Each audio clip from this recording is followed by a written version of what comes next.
Hi, this is James, and for today's video, what I want to talk about is how Joe Budden really influenced The Alchemist and Earl Sweatshirt in a way, but more specifically The Alchemist. And the reason why I'm making this is because I think it's kind of a strange thing that isn't really talked about, because no one wants to give respect to someone who's like famously annoying in hip-hop media. But in general, like, he is annoying, and I don't want to discredit that. But Joe Budden, in the early days of his career, not early, but kind of in this weird middle stage, after he started releasing the hood music collections, started Joe Budden TV. He was very influential in like the blog rap space.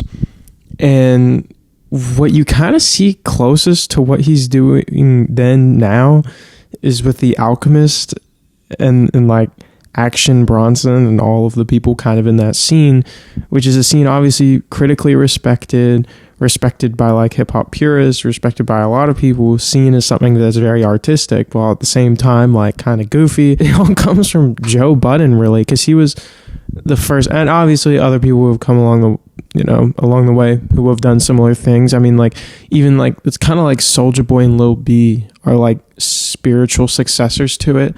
It's just that Joe Budden was a little too pretentious, and that's when he became like truly annoying. Joe Budden, if you don't know, during the early blog era of rap music, that kind of like mid to late 2000s and even kind of stretching into the early 2010s, he not only like was featured heavily in blogs and very much respected, he also like posted Joe Budden TV, and it was just like videos of him throughout his day. I mean, it was basically a vlog series with like some interesting stuff happening, or he would try to make it a little interesting. It's a strange thing because he was the first to do that, and he garnered an audience of people that didn't necessarily even love his music, but kind of liked watching the idea of the lifestyle of the up-and-coming rapper, you know. When you look at The Alchemist and what he posts like on his YouTube channel, where he's doing these like vlogs where he's going to certain places, or even with like Action Bronson, he has like shows. You know what I mean? Like, he does cooking shows. That's not like normal for rappers, really, right? Like, that's not really something people associate with it. And the reason why I brought Earl up into it is because of like the Joe Budden Earl like beef. It's not really a beef. I don't know what it is. I think it's just Joe Budden hating on Earl because Earl made a fairly innocuous joke about him on Loiter Squad.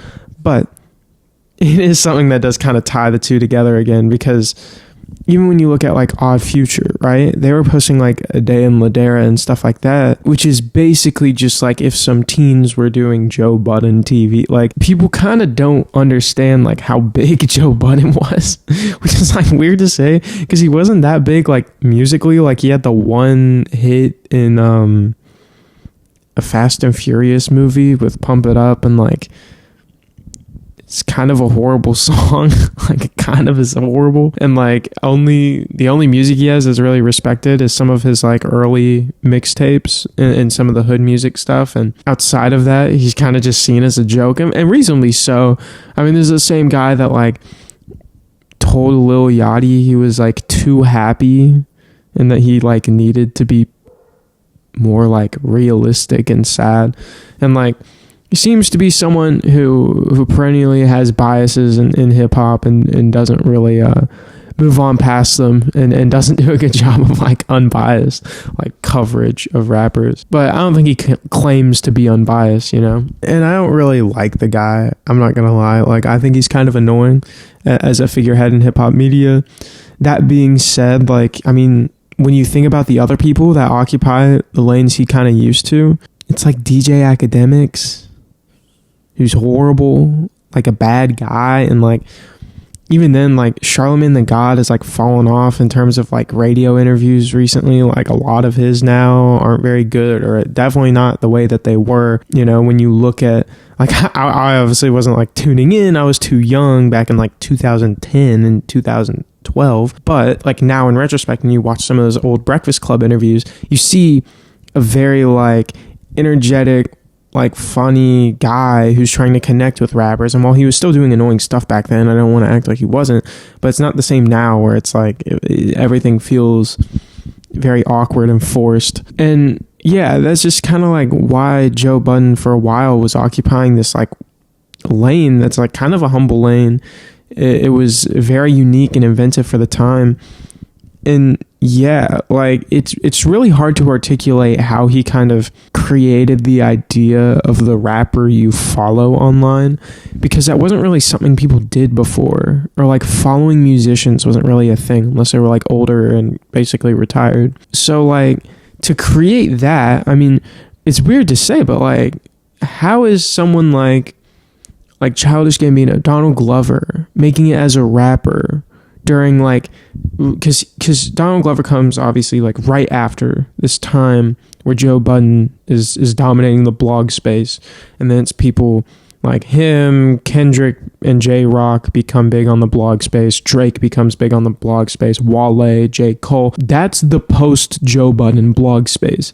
But none of that could have happened without Joe Budden. So it's like weird to say, but it's like he might be one of the most influential artists. And I don't want to act like this is a unique thought that I came up with. There's a podcast called The Blog Era that talks a lot about this, and they know much more about the subject than I do. That being said, I wanted to specifically tie it to The Alchemist because the way that The Alchemist acts and the merch he sells, his social media presence being as frequent as it is, constantly vlogging things that are interesting to him, like him showing up at certain festivals and like that process, and like just meeting certain people, and especially Action Bronson, the way that he does all the shows he does. This is not like normal, you know what I mean? No other space in rap is really doing that. And now that we're seeing this, like all the blog era rappers are older, people are talking about like the big three is dead, right? The big three is over. But at the same time, like that kind of idea of like continuing the legacy of like posting everything is happening with like The Alchemist. The young guys like Netspin, like they aren't posting everything they're doing all this mysterious stuff, right? They want us to be seen as mysterious. It's kind of the opposite of what these guys are doing. And you know, like I kind of have a lot of respect for that. Like I like that they put everything on display. This is who they are. Like they're trying to show as much of their personality as they can. And the fact that stems from Joe Budden is kind of crazy. All right, if you watched all the way through a video of me talking about Joe Budden, like the video, subscribe. What are your thoughts? Who are some artists now you think are influenced by that way of posting on social media and occupying a space on social media? And yeah, thanks for watching. Check out my music. I make music. It's on this channel. Thanks for watching.